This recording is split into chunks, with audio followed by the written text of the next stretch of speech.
I've been told he's now the director of the Division of Agriculture, so Kyrie can't promote his own market. That's too bad. Isn't that too bad? So he is not going to talk and personally promote his own market today. He's going to talk about stuff that you need to learn from the Division of Agriculture, and then we're going to open it up to questions. And you can ask questions. He can't promote, he can inform. Bingo!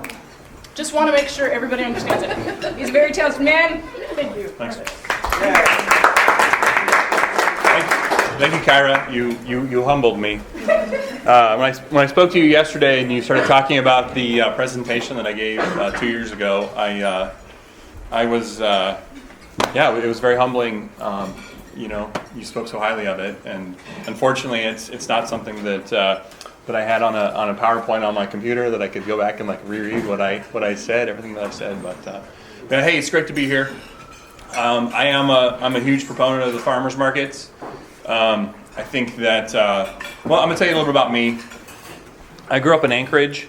My family moved up here in the 70s. I've been in Alaska over 40 years. I went to Service High School, graduated in the 80s, and in 2003 I moved to Palmer in 2001. In 2003 I started farming, small scale production, specialty crop, zucchini. Zucchini is what I initially started growing, and I really enjoyed it. I enjoyed it more than my day job, and so what started out as 180 zucchini plants, the next year turned into 400 zucchini plants. The following year it turned to 750, and then the following year I just kept doubling until I hit about 2,000 zucchini plants, and I didn't have time for the day job anymore. In 2006, I started the South Anchorage Farmers Market. And I could do a whole presentation on that. I'm not going to. In questions, if you're curious about that, I'd love to share with you my experiences if you're curious about that, inform you of some of the things that I've done. The South Anchorage Farmers Market, 2006, 2007, we started a Wednesday farmers market at the Diamond Center. 2008, started doing a market in Eagle River. And by the time I took this job, right before I took this job, I was running 5 box trucks to different markets throughout South Central, Spenard, Muldoon, Eagle River, South Anchorage. I had a farm stand, and then one in Wasilla. It's that's 6. I don't know. It was a lot. It was very, very, very time consuming. I met the governor in. I heard the Governor Bill Walker speak.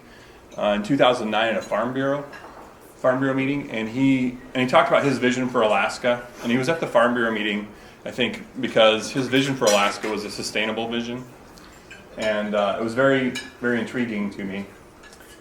And about 5 years ago, when he was candidate Walker, he called me, and he said, "Mr. Keys, I heard you want to talk to me." 30 minutes after he called me, he came to my farm, and I'm working. And we spent about 2 hours on my farm, driving around the area, meeting other farmers, and talking about agriculture issues. And he shared with me his vision for Alaska. And that's really, I think, why when he talked to me about this position as Director of Agriculture, that's why I was really interested in it. I had a pretty great life, farming, running the farmers markets. It was very busy, but as you all are very well aware of, the wintertime is the greatest reward you can have with your family if you're involved in agriculture in Alaska. Before I took this job, you've seen some of the pictures here, and a couple of my kids are in these photos that Barb took. And my 10-year-old at the time daughter, I took her to school every day, and I picked her up every day from school. And that was our routine, as well as my boys. I took my boys, they're a little bit older, and I took them to school too. But pretty great family connection. And when the governor talked to me about this job, that was like the heart-to-heart my wife and I had, was it's going to change our lives, and it'll take away some family time. And her comments are really what cemented everything. Without her support, I wouldn't be here. as director of agriculture, or even done my farmers markets or farm. But she said, the chance to be the head cheerleader for agriculture in Alaska, it's a rare opportunity, and if you don't take it, you're going to regret it for the rest of your life. I've been a champion for agriculture since I started farming. I really didn't understand, until I started farming, I didn't understand seasons. Young people that think that they understand what a summer is or what a winter is, until they connect with the ground, with their hands, the tangibility. There's nothing that's going to help you understand these natural processes. And I didn't understand what frost meant, so I started farming.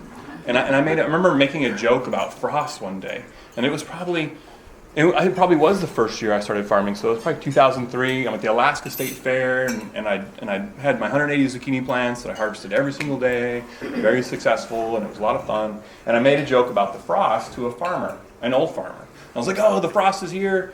I finally get to take a break from working every day." And it was like a wake-up call for me. I was like this, really naive person, and just had my first experience with frost. And this is a guy that's been farming for 40 years, and he's watching this, young kid come in, and it was his reaction to my comments about the frost were very humbling, because it's the cycle of life. It's the natural cycle of life, and he was very well aware of what that meant, and I wasn't.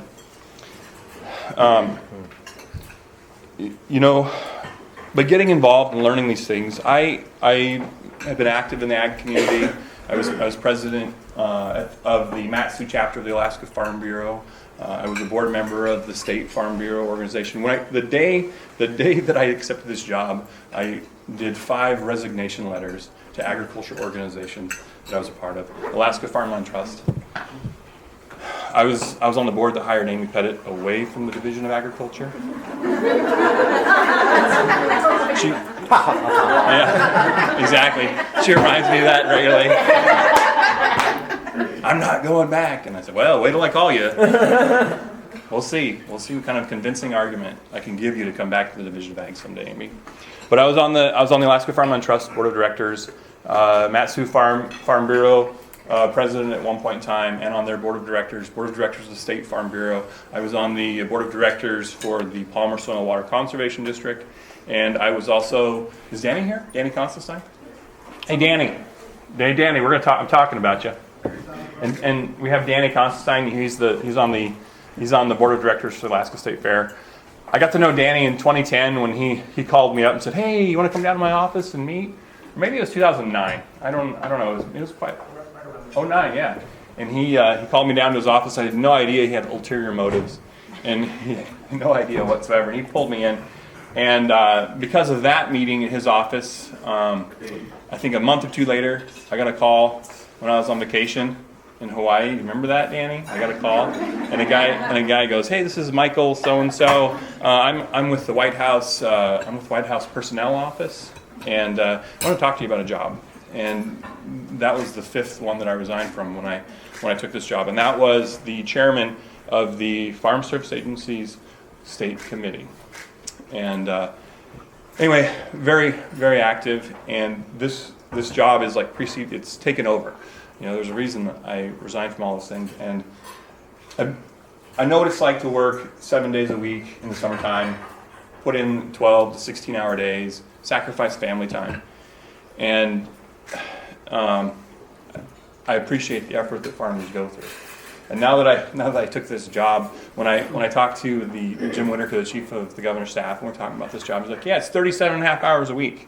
That's what he told me. And I was like, 37 and a half hours, and it's a full-time job? And he didn't, we weren't jiving. I wasn't getting this 37 and a half hour a week thing. And as Amy's sitting there smiling, and she knows 37 and a half hours a week is kind of a joke, because it's really a 24/7 job. But I am thrilled to be here. For how many of you were in Juneau 2 weeks ago at the governor's reception? I didn't get my invitation. Okay, I got one. I got one. Dan, anybody else? 2. We got 2. The governor hosted when they announced that I was going to take the job of director of agriculture. They announced it at the very first governor's reception in Juneau. It was an all Alaska grown meal. that that was a pretty cool little spread. And they brought some farmers in. They had the Farm Bureau there. They had 4-H, FFA, and then they invited legislators. And then the governor made the announcement that I would be the director of ag. And that was kind of a cool little deal. Well, 2 weeks ago, they had the second. We'll call it the second annual because it'd be really cool if this goes on for decades to come. And how many of you saw the Anchorage Daily News article where they flew a whole pig down to Juneau? How many see that? That was like a pretty cool little article. Well, I got to be there for that, and they brought a whole pig in, had it on the in the governor's garage, cooking it, and the meal was incredible. The legislative response was incredible. There was I think about 30 legislators were at the governor's mansion, hanging out with farmers, hanging out with kids, 4-H, FFA, and giving all of their attention to what we do. We have a nonpartisan issue here. We have a food issue, a quality of life issue, an economic issue, and it's an incredible time to be involved in this industry that we're in. You know, the comments that this is the thing that Amy put together, the $5 a week. If every person would change their buying habits and buy $5 a week, and it would make $188 million impact in local agriculture, that would be a renaissance. That would it would create an absolute renaissance for Alaska's farmers, for these farmers markets. What I really like about the farmers markets is we need young people to come into this industry, and the farmers market is the most immediate access that young people can have to financial success for getting their hands dirty and getting into the ground.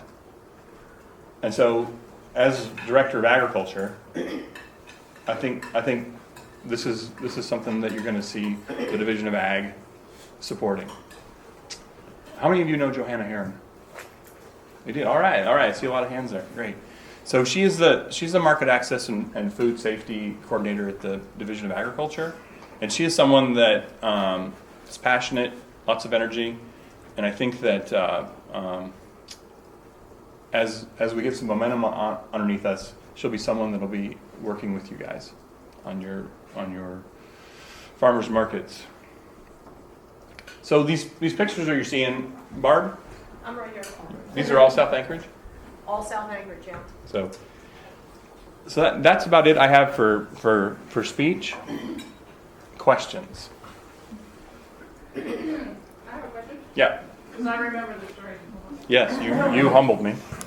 Could you tell us about the connection between Cars Godstein and why you picked the South Anchorage location? So what I didn't speak to in my past is I grew up in Anchorage. I started working for Cars Quality Centers when I was 14 years old, and in that time I worked in most of the stores. There's only a few that I didn't work at. I became a produce manager for them, and the way that I think probably described it to you a couple years ago is that when I was working at the Huffman Cars store, how many people shopped at Huffman Cars? Okay, I got a few hands. So Huffman Cars, South Anchorage. You could build a 6-foot wide table of $3 red peppers, red, yellow, orange peppers, and some artichokes that are $3 or $4 a piece, and some $6 a pound asparagus, and maybe some premium tomatoes. And the produce guys are going to have to fill that all day long. They're going to have to go out there and they're going to fill it. You could build that same display at say Eastgate Cars, the north end of town, and they're not going to have to fill it all day long. And in fact, in the next morning, they're going to have to cull through it and take the bad ones off and put new ones out to replenish it. So when I started the South Anchorage Farmers Market in 2006, to me it was a no-brainer. There's only one place to be. And I should mention too, I grew up in South Anchorage. That's the side of town that I'm from, and that is why I went where I was at. Yeah. That's a dilemma for people like me who choose to live elsewhere or happen to end up living elsewhere, and I don't get that display. Although I will say this, that the east side of Cars has started to carry more and more organic products as more and more stores themselves carry them. But it is a dilemma when you live in a town where, and in the 80s I did a lot of catering, and I'd have to go all over town to get this there and this there. So it is a hard one to make quality food of all types available all across the board for all parts of town and all income levels and all interest levels. And I have friends who think of the South Side Market as, oh, that elitist place to go. So, Sure. and our situation with the Muldoon Market is we actually have a lot of foot traffic because it is a denser community, and where we're located is also in a more residential area than the South Side Market is. So the differences are interesting, to say the least. So let me speak to that a little bit. So when I grew up in Alaska in the 70s, and I was a kid, and the 80s, of course. But what I remember was that when rhubarb came in the spring, that was a big deal. You guys, for the older people here, do you remember that? I mean, like rhubarb came, and it was like the first Alaskan fruit. And you could buy apples at the grocery store, you could buy oranges, and you could buy the hardy items in the store. And then shipping changed. I think shipping changed probably 80s. Refrigeration got better, more consistent, more reliable. And it exploded. Cars Quality Centers they did a fantastic job of exploiting that. You know, bringing in strawberries in December, bringing in products so that if you were at Eastgate Cars, you got a smaller display of what they had at Huffman Cars. Safeway bought out cars in 2001, and they kind of changed a little bit. 2006, when I started the farmers market, I kind of, the opportunity, I could definitely see it, that it was there. And when Spenard Farmers Market started, Mark Butler came to me at the South Anchorage Market, and he's like, this is what we want to do. How many people know Mark Butler? Okay, high energy, good guy. This is what we want to do. We want to start a market in Spenard. And I was his first produce vendor to say, I'm in. I'll be there with the truck. There's more opportunity. There's more opportunity over Anchorage. And so then when Muldoon started, I sent a truck there too. And because, I have at the time I was growing some strawberries. Do you think you have any strawberry photos in here? Have they scrolled by me? There were. They're popping here in front of me too, but. That's Sweetwater Farm.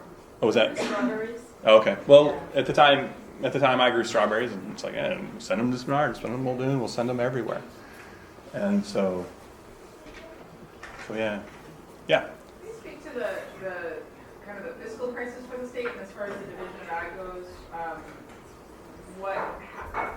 how are things going at the Division of Ag looking forward, and any grant opportunities or anything like that may either be on the horizon or be getting off the horizon? So, so I think things are going, good enough at the division. I think there's a lot of challenges. The fiscal situation, we've lost a few personnel, but I think it could have been a lot worse. I think the governor has been very clear that he supports agriculture, and I think if we didn't have that support, it would have been probably a terrible situation. But again, the governor has been an adamant supporter. And so grant opportunities, I got an email just a few hours ago that the specialty block grant program just closed. I'm not even doing it justice, and I don't even know where Alaska fell in all that. But there are grant opportunities. Probably our biggest challenge that I am seeing, and I've only been on the job 1 year, so let me tell you, it's been a steep learning curve. They told me the day that I got the job, and I'm at the governor's house, and it's like, okay, what did I do? I'm hot, I'm cooking because I'm so, pressure. And one of the guys there from public safety comes up. He's like, hey, let me buy you a beer, and let me talk to you. And he goes, yeah, he's being my buddy, and he's like, yeah, you're drinking from the fire hose now, buddy, and you don't even know what I mean yet. I saw him down there at this last one, and it was a fun little conversation because he knew what I was about to go through. So I think things are okay. They could have been a lot worse. The grant opportunities, I think, are there. I think the challenge that we're going to have is having the personnel to pursue those grant opportunities. That's what I think is going to be an issue. But again, I'm still learning. Jody works for the Division of Ag. You want to raise your hand? How many people know Jody? Do now. Do now. Thank you. So she won't contradict me later. So,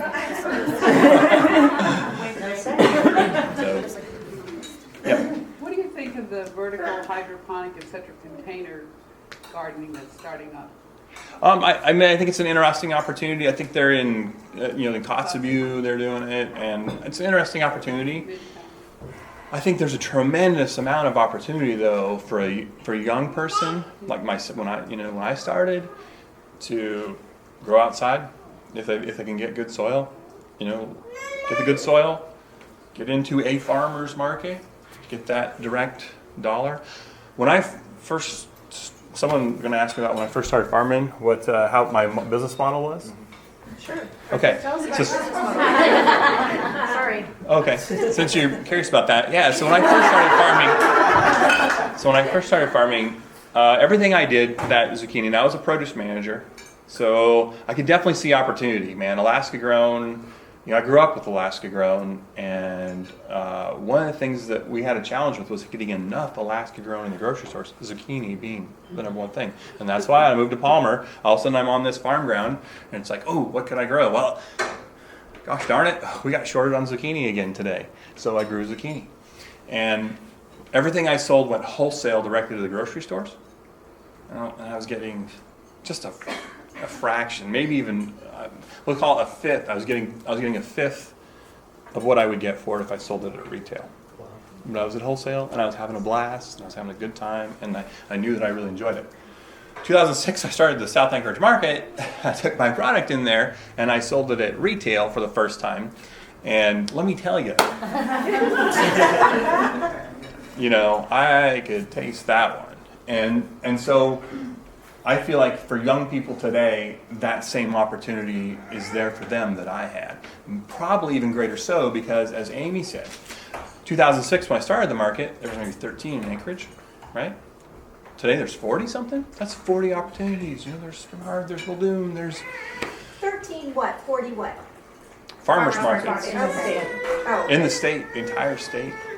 And so those young people have a lot more opportunities, and there's a lot of people that have paved the way for them. The plan, the business model. And look at that. Yum.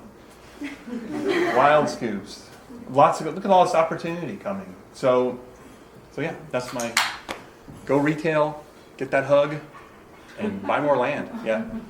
Oh, no, I was just going, yeah. Oh, yeah. Would you speak a little to the challenges and the opportunities when it comes to meat producers in the state? Well, I'm glad you asked that. We have a slide later that's going to come. No, I'm kidding. The meat producers. So McKinley Meat and Sausage. How many know what McKinley Meat and Sausage is? Yeah. Okay, we got some hands going up. So it's the only USDA-approved slaughter facility in South Central Alaska. That has been that's taken a very large portion of my time as Director of Agriculture. It is some history on it. The Alaska Correctional Industries, jump back a little bit farther. It was privately built, funded by the Division of Agriculture's Agriculture Revolving Loan Fund. It folded in the early to mid 80s. State took possession of it, I think, in 86. At some point in time, Alaska Correctional Industries is a prisoner training program. They took the facility over. John, you should almost be speaking for it. John used to work there, John Olson, and took it over, did a prisoner training program. That got killed 2001, 2002, the prisoner training program. I mean, they used to make furniture and all kinds of things that they did. That meat plant, because it's so essential and vital to the industry, they kept a very weird situation. They kept the prisoner workforce on. The 3 employee positions that we have there are correctional officer positions that work for the Director of Agriculture. It's the only situation like it in state government. It's because obviously I'm not a corrections officer, but their classification is corrections officer. Are they trained as both meat cutters and correctional officers? Theoretically, yeah. Yeah, it was a very, very interesting situation. And so, so with the budget crunches of early 2000s, ACI went away, and also the meat plant got put on the block, and they sort of put it up for a RFP, which is a request for proposal, to take it to the private sector, get it out of state hands. It typically costs the state about $100,000 to $150,000 a year to run. It's pretty, in the big picture, it's pretty minuscule. That entire cost is a burden that the ARLF covers, and the ARLF is the Agriculture Revolving Loan Fund. It's a fund of money that was put together before statehood, I think in 1952, to promote agriculture in the state of Alaska, to loan money to farmers. And so that loan fund, the farmers are paying into it. Their interest is really what was covering the losses of that meat plant. So in like 2002, they tried to get rid of it, no takers. 2006, I think they did another RFP on it, and I think they offered it for $5. Does that sound right to you, Amy? You were there. They offered it for $5, but they put these stipulations on it because everyone recognized it's so important to the meat industry, to producers. No takers. No one wanted it for $5 bill because it loses money every year. And the stipulations in there basically were saying you have to use this business plan that loses money every year. So you can offer for $5, but you better have $100,000 or $150 to make it every year. No takers. So before I became director, it became another hot potato, and they started talking about closing it again.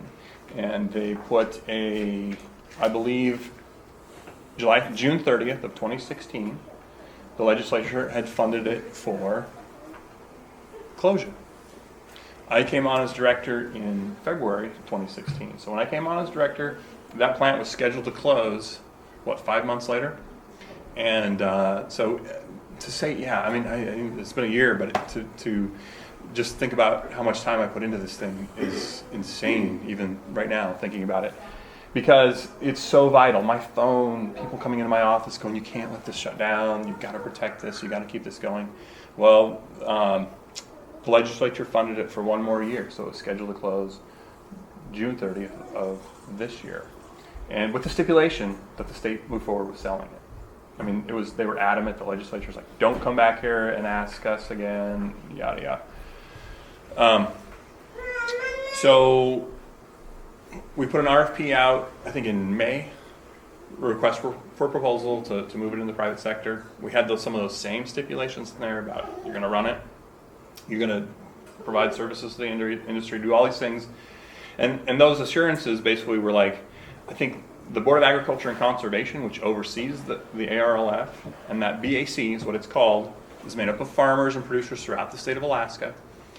And their interest is seeing agriculture survive. That's what they want to do. So when they wrote that RFP, put the stipulation in the RFP to move that to the private sector, they were trying to ensure that it would be viable and survive the transition. However, what came back was the people that could have made it viable for them as a business came back and said, we went to the bank, and the bank won't loan us any money because of your stipulations. So like a catch-22. We want to take it on. We want to make it work, but you're putting these legal requirements in there. And so we had really no takers on it. There was one applicant, but there was some serious problems with that application that really made it not even palatable. So in November, I believe, we ended up going with another RFP that removed all those stipulations. And actually, it wasn't even an RFP. We went to an over-the-counter process so that anybody that was interested in it could come in, sit down with us, and talk about it and say, this is what we want to do. We want to do X, Y, and Z. This is what we need. This is where we need the price to be. We need to negotiate this out. The problem that I saw with the RFP process of years past was that it's the board getting together, trying to think about all the what-ifs, all the problems, creating it into a legal document, and then handing it to the industry. Not a negotiation, not a discussion with people that are actually in the industry that have a feel for what really needs to happen. So the over-the-counter process, we did that December 9th. The Board of Agriculture and Conservation accepted the offer from one of the over-the-counter bids that came in, and we are moving forward now with the sale of that meat plant to that individual. but as with any real estate transaction, there is tremendous amount of paperwork. There's a lot of hurdles and hoops to jump through. The producers need that USDA stamp that plant provides. They have to have it.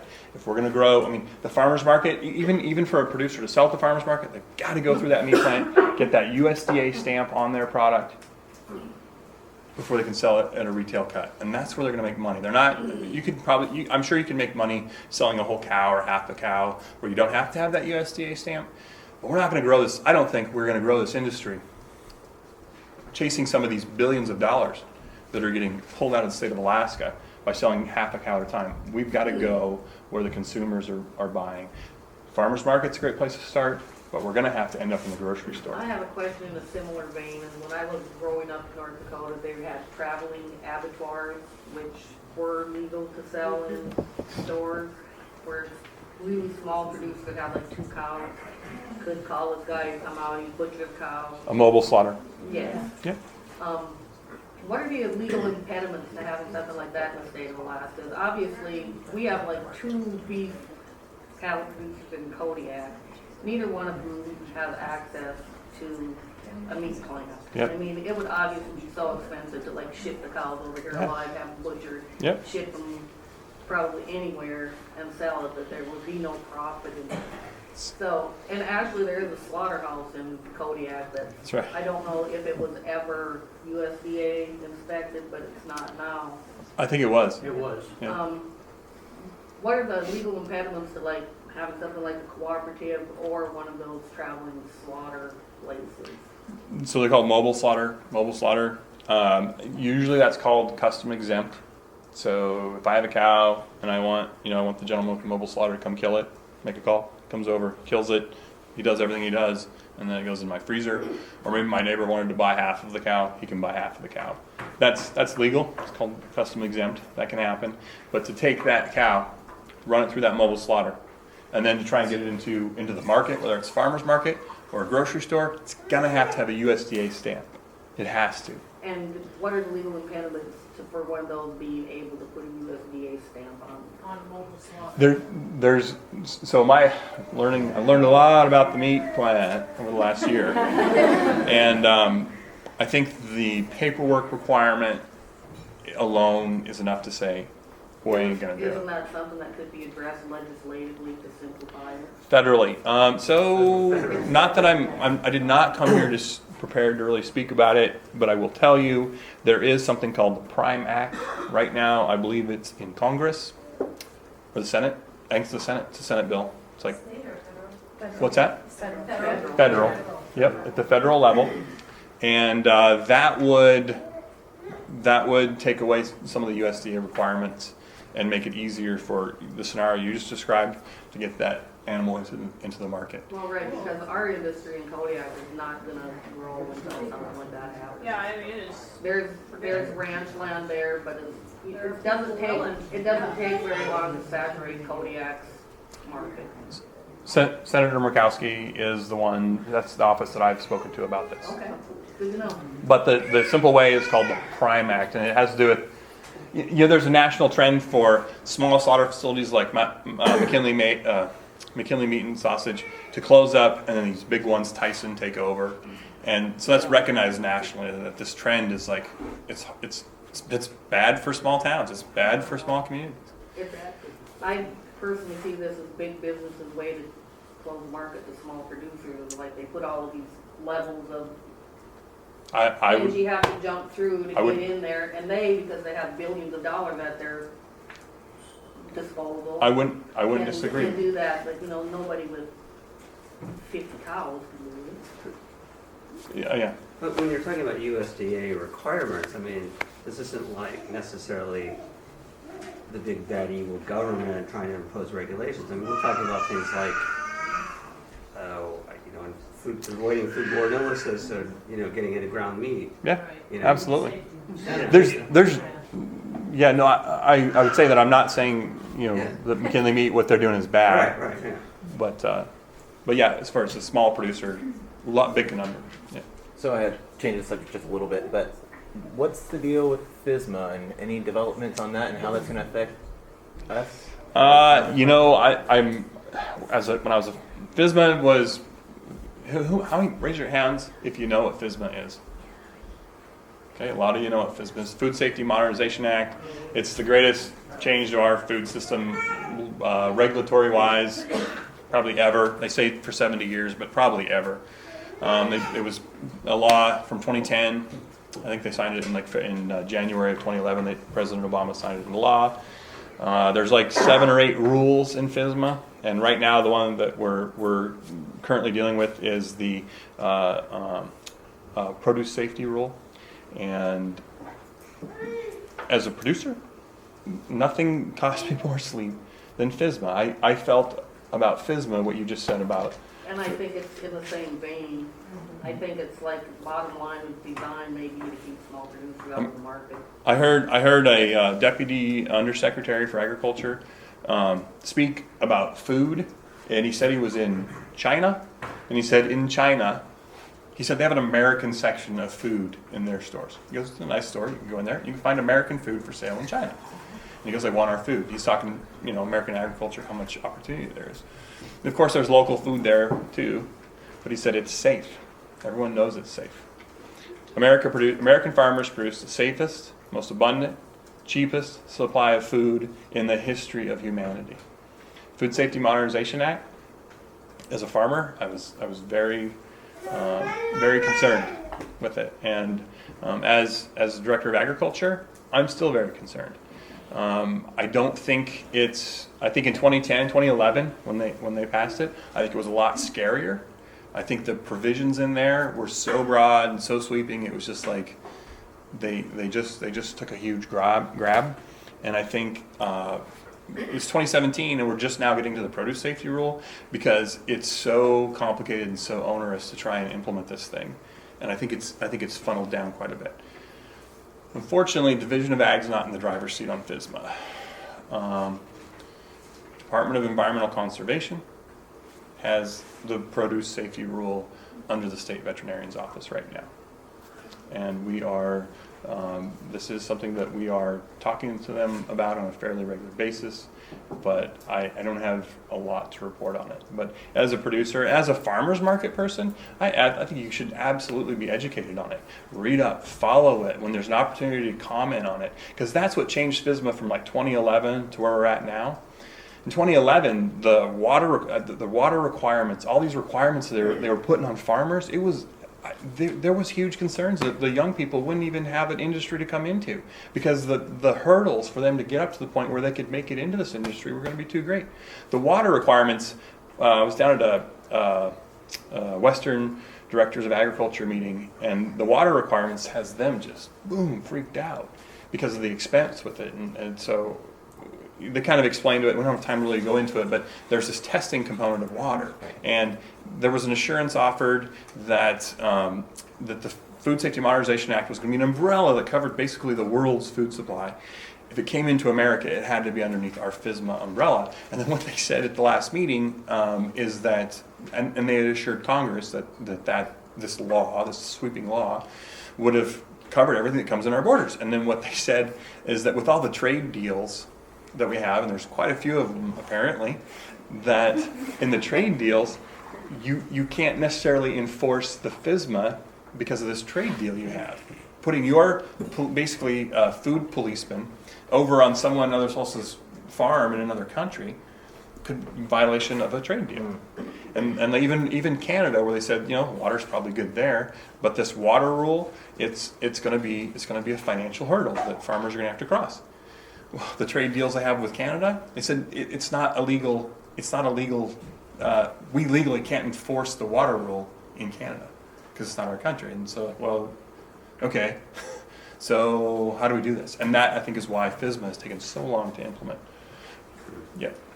In a person in your position, as you work with our state elected officials, do you help them understand to protect our soil in the state of Alaska and the differences between inorganic and organic practices? If they ask me, I'm going to give them more information than they're ready for. but they have to ask. There has to be a dialogue happen there. So you're talking about bringing producers up, younger producers or may produce for more years than someone, let's say, my age. But I'm looking at soil health and soil perpetuity for Alaska, which will also funnel down to water health, which will funnel down to our salmon health. Yep. And so in your position, you affect policy, right? You propose policy, or how can you be effective in your position to help protect our soil? Education. There's one example. Pardon me a second. Can I get a glass of water? Thank you. Just for an example, my office got a request about ag covenants on ag land. So Alaska, I heard it described really well. Alaska, thank you very much.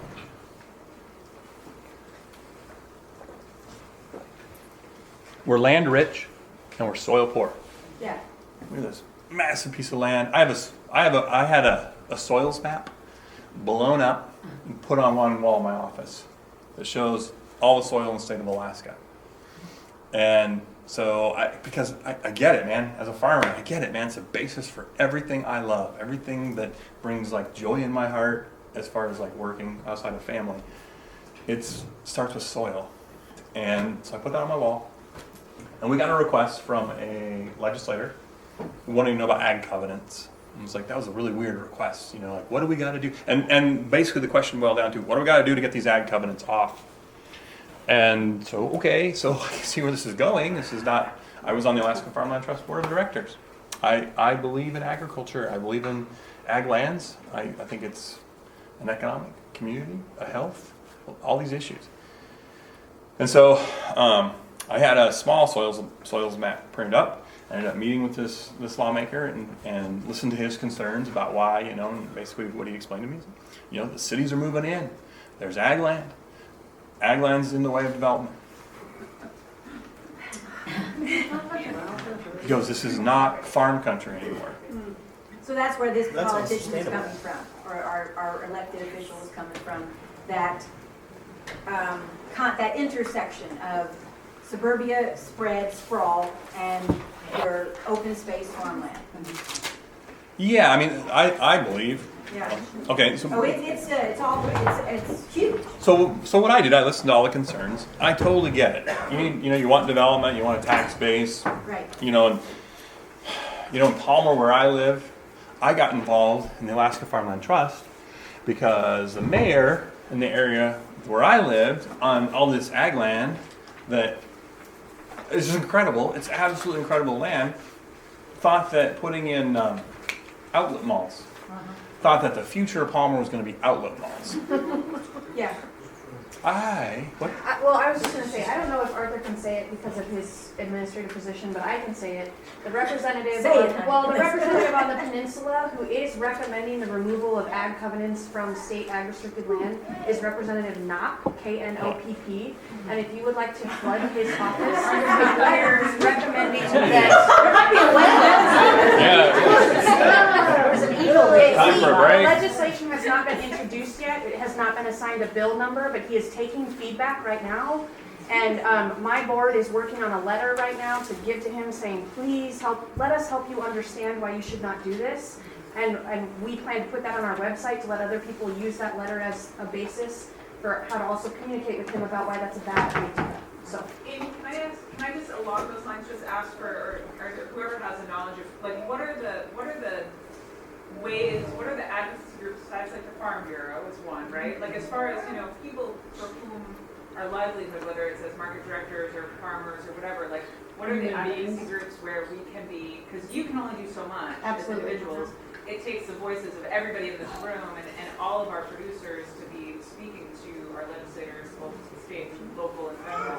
Who are those, like, where do we go? the Farm Bureau is a great example. They're the largest agriculture advocacy group in the state. The Food Policy Council is another one that I would throw out at you. And if this organization were to do its thing and become the Farmers Market Association again, you would also have a very powerful voice for advocating. That's what they're saying back here in this. And Food Policy Council. Yeah, Yeah, I mentioned it, yeah. Food Policy Council, but I would just say one more thing about the Food Policy Council. The Farm Bureau represents farmers And people, eaters. and eaters, but the Alaska Food Policy Council has a much broader coalition. It includes health organizations, native groups, people More in the about food business. sovereignty, foods. Yeah, truckers, processors, anyone who's in the business of hunger groups or in the business of food and interested in building a stronger food system in Alaska. It's a big coalition, and its primary function is advocacy. It's a nonprofit. We have some software. We were like ready to get people engaged and talking to the legislators. And if I can add to that, one of the things that as your role, like you guys have a title that gives you some power to speak on these issues, but talking with your local boroughs to find out where they stand on this issue, because our borough, working with Homer Soil and Water and Kenai Soil and Water, was contacting us to find out about the possibility of adding ag leases. They're so financially strapped, they're trying to figure out other ways to make money on their land. Great, at least they're not selling it to a gravel pit. I know it's so, but we would have to advocate and help them form that, because the assembly, you'll have to, you got a whole political process to deal with there. So every borough probably has a different perspective on that. So finding champions in your area, so when you're working with Alaska Food Policy Council, they have those resources that you as the local area would know best. What makes it viable, in my opinion, this community event, this economic event, this health event that we call farmers markets, is that you have farms that have viable access to the market. And by that I mean distance to market. In South Anchorage, there have been vendors there that have come from Manly Hot Springs, vendors that have come from Fairbanks, vendors that have come from Kenai. It doesn't get more farther than that. Toke, there we go, a toke, there's some toke. But trying to educate people that having these ag soils near your community makes that farmland viable for this economic, health, and community event we call farmers markets. If the attitude is we have a community, a subdivision, a town now, that farm doesn't fit in, that, in my opinion, is the low-hanging fruit to go after. And say, wait a minute, man, that's the land right there that can, feed this market. It can feed the community, create jobs. What if we were all to put out something on whatever it is we put it out on? I don't personally do Facebook and know nothing about it, but what if we were to flood Facebook with this knowledge and try to get some feedback that way? It's a good idea. Because I think if we wait till the market's open, there's no way to get a petition out, because this idiot will go forward. And hopefully the legislative session will not run into August, but. So what's very important, though, is that I believe that the legislature is made up of people that care. That's very important. At the governor's mansion, when you had the 30 legislators there, these are people that were on the right, on the left, in the middle, people that think they're on the right, people that think they're on the left, and people who think they're in the middle. They were all there. They were all represented. There was no one political organization. It was represented from everybody. And I think they all cared. And I think they all walked away from that dinner with a greater appreciation. Maybe they didn't. They should have learned something. They definitely should have learned something. But I think it's very important that when we think about a legislator that's going down a path maybe that we don't want, that we are offering, constructive education, to that person. Because, I've seen it in the Matanuska Borough. Like I said, I told you one of the things we were facing where I lived, and I saw borough assembly members change. I saw them change their vote. I saw them, we educated them, and I was on the board of directors, and we were trying to save 80 acres of farm ground, and we were down at the borough assembly, and who would think that the borough assembly would write a check for $300,000? And I think it was roughly something like that. And the borough assembly wrote a check in the hundreds of thousands of dollars to help us save 80 acres of farm ground. And Well, we do have a better recycling system than Anchorage does. That's not well, about it. I'm just saying, I believe that there's a tremendous opportunity to educate. I believe that one of the low-hanging fruit is the fact that these if that's an issue that's really important to this group, that one of the low-hanging fruits is that ag soil that's close to these markets is actually the most viable for making a productive agriculture stand. Where else is there ag soil? Palmer, Matanuska Valley is going to have the best, in my opinion. When I say big, it's all relative for Alaska. And again, back to where land rich, soil poor, the ag soils map, darn it, I wish I had a prop to show you. It's little spots of yellow, and that's where you can farm. There's some, the Nana's got a little spot, Delta's a nice little piece. And if anybody's ever been to Delta Junction? Driven around, you're like, wow, that field goes for 2 miles, and wow, this is huge. When you look at my ag map, my soils map, you realize it's pretty tiny. It's a tiny little spot of yellow. It's an old river delta, and that's where the soil got deposited, and they can grow there. But their climate's cold. Anyway, low-hanging fruit is these pieces of land that are close to the market are very viable for doing this kind of venture. So, and that is what's going to make it, in my opinion, conducive for young people to come in here and feel that financial hug from the consumers. And young people need to feel that financial hug. Yeah, I'm probably out of time. Am I out of time, Amy? A couple more minutes. I think Miss Tally has had a question for. Oh, I'm so sorry. Well, some of it got answered. Actually, I had the exact same question on how can we support you as advocacy groups. Another thing, just to say to the group, I was advocating in Juneau recently and had a legislator change his mind about something in the room, and they're not always in Juneau. They are at home a good portion of the year. So my task list is this year, going to visit them in our hometowns, talking to them about just education. A big part of your job is probably just educating people on why this is important. They're people, they do care. They maybe don't care in the same way you do, but they still care about, there's a reason that they're doing this. So I would advocate for you all to get out there and join an advocacy group. I'm on the Alaska Food Coalition, which is a hunger advocacy network, and we go to Juneau every year, and it's it holds your hand to go through and have these meetings with your legislators, because it happens, it's impactful. So I would just encourage you to think on that. Food Policy Council certainly is a good way to get hooked into that. So I agree. I think our legislators are made up of really good people. And Arthur, how can we, to answer, I think it kind of got asked, but are there ways that we as a group can support your work as one person?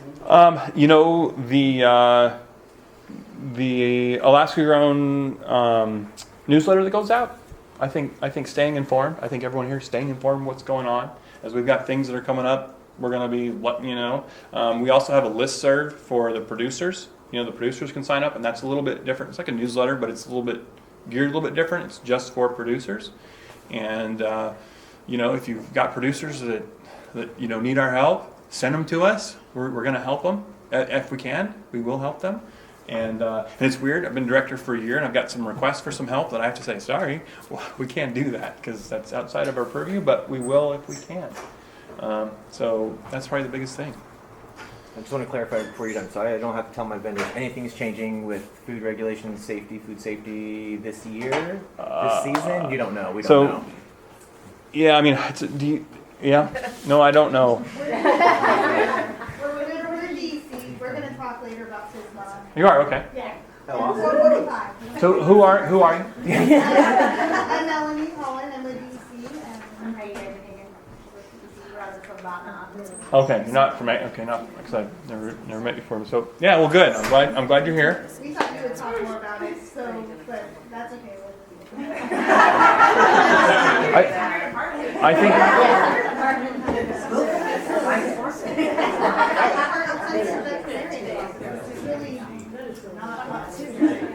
We have slides about it. We have policy. It's We're ready to answer. the state. It's the state vet's office, Yeah. and so that is what it is. But so as far as telling people that's not going to change, I would tell everyone to read everything and get educated on it. It's get educated. Read. When I was a farmer, and I still am a farmer. I'm going to tell you that right now. I still view myself as a farmer. I go out of state every year. I am a huge proponent of education. If you are a farmer and you're serious about this industry and you're going to put your heart and soul into it, get out, get an education, get out of Alaska. Go down there. There's great programs. There's the Great Lakes Ag Expo. It's probably, in my opinion, is the top-rated, highest event that you could attend. For farmers markets or for farmers, it's going to be 3 days of classes and education. You'll walk away feeling like your head's going to explode. Equipment, things that are going to save your back, things that will keep you from your farmers from needing to get an MRI in the middle of the season. That they'll have equipment like that. Things that are just incredible. Great Lakes Ag Expo. Yeah, what? I need a repeat on that title. Great Lakes Ag Expo? Yep, and they, for short, the Glexpo, Glexpo. If you Google Glexpo, it's going to come up. So I'm an advocate of going to that. I've been going to that for probably 10 years. And when FSMA first came up, they had a course on FSMA, a seminar. And that was interesting. I'm a farmer's market, I'll find out what it's about. I sat through it, it's like 40 people in the room, whatever, and the guy, it's like, oh, okay, that's interesting. And I started reading about it. The last one I went to was probably 150 people in the room, standing room only. It's packed around the walls, and everyone's terrified. Everyone is terrified. I just went to one in Washington a little while back, and that's how it was. Packed? Packed. Everybody's like, what are you doing? Have you gotten inspected? Have you gotten inspected? I've gotten inspected. Oh, we're approved. We're past our... It's like... And it's...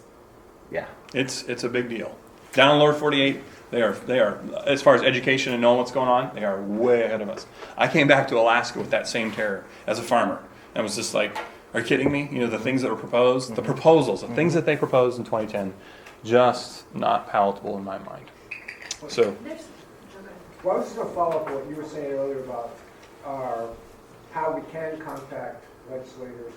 I was also with Megan in Juneau a few weeks back, and one thing I think is important for everyone to know is that we do have a legislator who's the co-chair of House Resources, Representative Tarr, who has a big interest in food and agriculture and is interested in your ideas. So you have an advocate right now who is in a position of power. She's in the majority. She's co-chair of Resources. And she's interested in hearing from farmers markets, farmers, about what we should do. Not so much what we need to fight against, but are there some policy changes that would help? What do we need? If you could wave a magic wand and say, gee, we need the state to do X, what would it be?